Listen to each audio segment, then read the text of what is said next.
1896 Abduction Attempt.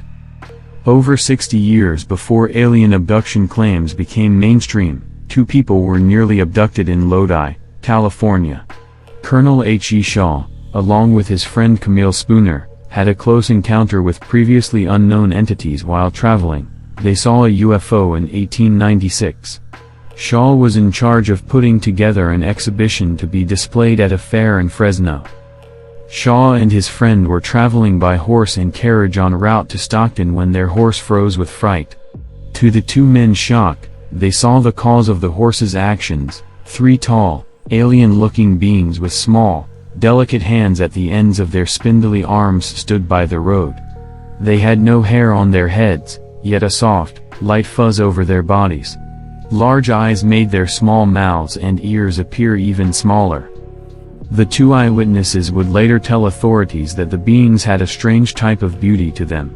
All of the beings carried with them a bag of some kind with a hose, which they often stuck in their mouths, obviously to breathe with.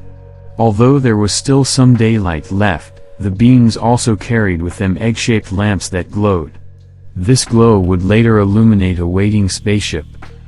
As the men watched the aliens, the beings were communicating with each other through a type of chant, as no English words were heard by Shaw and Spooner. The men would tell authorities that the aliens made an attempt to abduct them, but that the large difference in mass between the human and alien bodies thwarted the effort. Soon, the three alien beings made a move toward a nearby bridge. Using their otherworldly lamps, the aliens lit up the bridge, showing a nearby craft. The UFO was of a cigar shape, and it hovered quietly over the water. The beings seemed to be almost lighter than air as they moved toward their craft. It seemed that the aliens would almost leave the ground as they walked on the earth. The beings entered the hovering cigar UFO in a most unconventional way, too.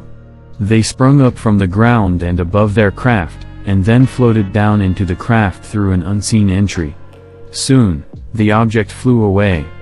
Shaw later told investigators that, in his opinion, the craft had come from Mars, a common theory for the time.